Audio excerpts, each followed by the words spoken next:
Renvoyer un influenceur sur Amazon ou sur un site e-commerce, c'est le sujet du podcast de ce jour.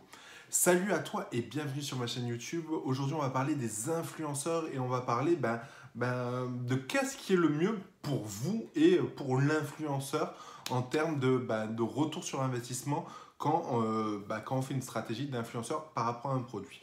J'ai fait le test de prendre quelques influenceurs et de les renvoyer sur une fiche produit Amazon et j'ai fait le même test de prendre des influenceurs et de les envoyer sur une landing page d'un produit.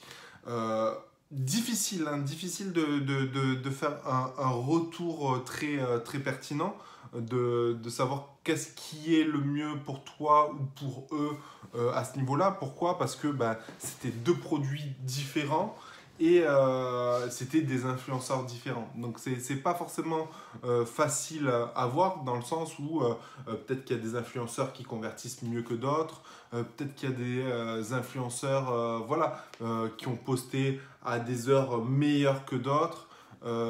Et voilà, donc c'est pas évident, mais je vais vous faire un retour par rapport aux influenceurs, par rapport à leur retour. Donc, à ces influenceurs, je leur ai donné un tout petit fixe, plus de l'affiliation.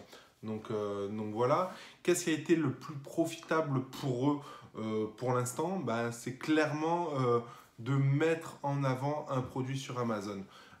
Pourquoi? Parce que ils faisaient de l'affiliation via Amazon directement, donc ils touchaient en moyenne 7%, mais ils touchaient 7% sur un panier. Et généralement, les gens n'achetaient pas que le produit, mon produit, ils achetaient aussi des produits complémentaires. Du coup, ils avaient 7% sur un panier beaucoup plus gros que ce qui était prévu à la base. Donc ça, c'est quelque chose d'important à prendre en considération parce que du coup, ça augmente leur commission d'affiliation. Donc ça, c'est plutôt bien.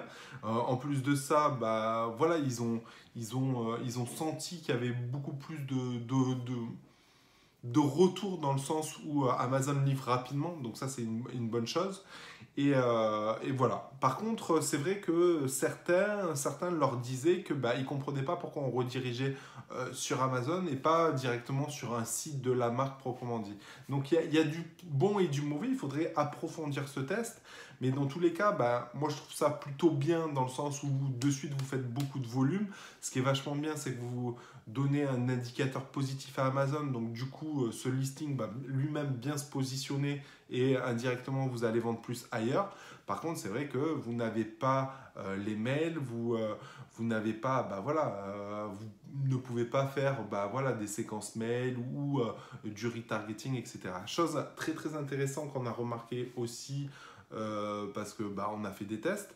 Amazon fait du retargeting sur sur le produit en question. C'est-à-dire que vous avez eu beaucoup de trafic, l'influenceur envoie beaucoup de trafic sur Amazon et forcément il va faire du retargeting sur Facebook et d'autres supports. Donc ça, c'est un point positif en plus pour Amazon. Après, c'est vrai que pour l'image de marque, c'est toujours mieux d'avoir un site proprement dit qui donne les valeurs de la marque et qui te permettront de faire des upsells de produits par rapport à la marque en elle-même.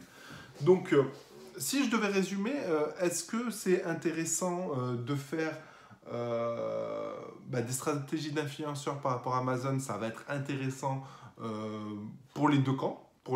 Que ce soit pour l'influenceur parce qu'il va augmenter son panier et peut-être qu'il aura une meilleure conversion, et pour nous parce qu'on va positionner plus rapidement le listing et du coup indirectement on va vendre de manière naturelle aussi. Mais c'est vrai qu'il ne faut pas négliger cet aspect marque branding qui est super super importante et aujourd'hui, on ne peut pas faire forcément ce qu'on veut sur Amazon. Et le fait d'avoir un site internet propre à soi, c'est toujours bon. Et c'est toujours bon de faire de l'affiliation aussi là-dessus. D'autant plus que sur le site, vous pouvez proposer plus d'affiliation que sur Amazon, puisque sur Amazon, vous avez la commission Amazon, etc., etc. Il y a du bon et du mauvais. Après, d'un point de vue de trésorerie aussi, grâce grâce à votre site, vous récupérez au maximum sous 7 jours les fonds. Sur Amazon, c'est beaucoup plus long, donc il faut avoir une trésorerie aussi conséquente par rapport à ça.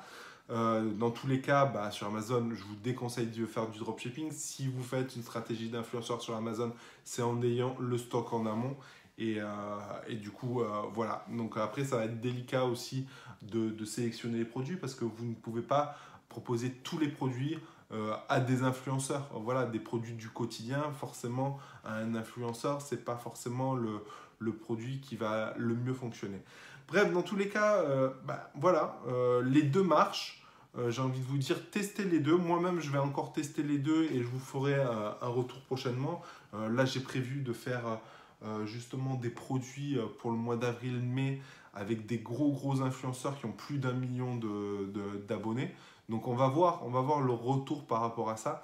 Je vais le faire directement sur Amazon juste pour voir comment Amazon va réagir avec autant de trafic et forcément autant de ventes. Est-ce que cette fiche elle va être mise directement en numéro 1 des ventes à voir comment ça se passe. Dans tous les cas, je vous tiendrai au courant. Donc voilà, ne négligez pas les influenceurs, que ça soit sur Amazon ou en site e-commerce. C'est vachement bien.